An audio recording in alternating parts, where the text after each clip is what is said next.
Hello everyone, this is Chris Roshnot24K on Twitter. Today I'll be unboxing the Choetech USB Type-C to Lightning cable.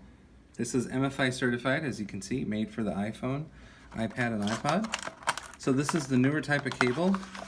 These are very expensive from Apple, so we want to look for alternate companies, and definitely Choetech is a nice brand that I've been using for multiple years.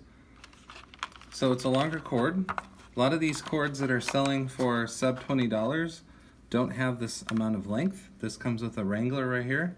You can put it around and wrangle your cord up. So you have your lightning port that fits into any iPhone that's newer that has a lightning port, and any iPad that has a lightning port as well. And then here's your USB Type-C cable port right here.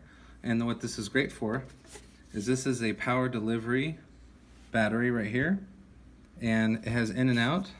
So you just plug this right into here, and now you have a full 18 watts that you can do through here. This is Chris Roshnot24K on Twitter.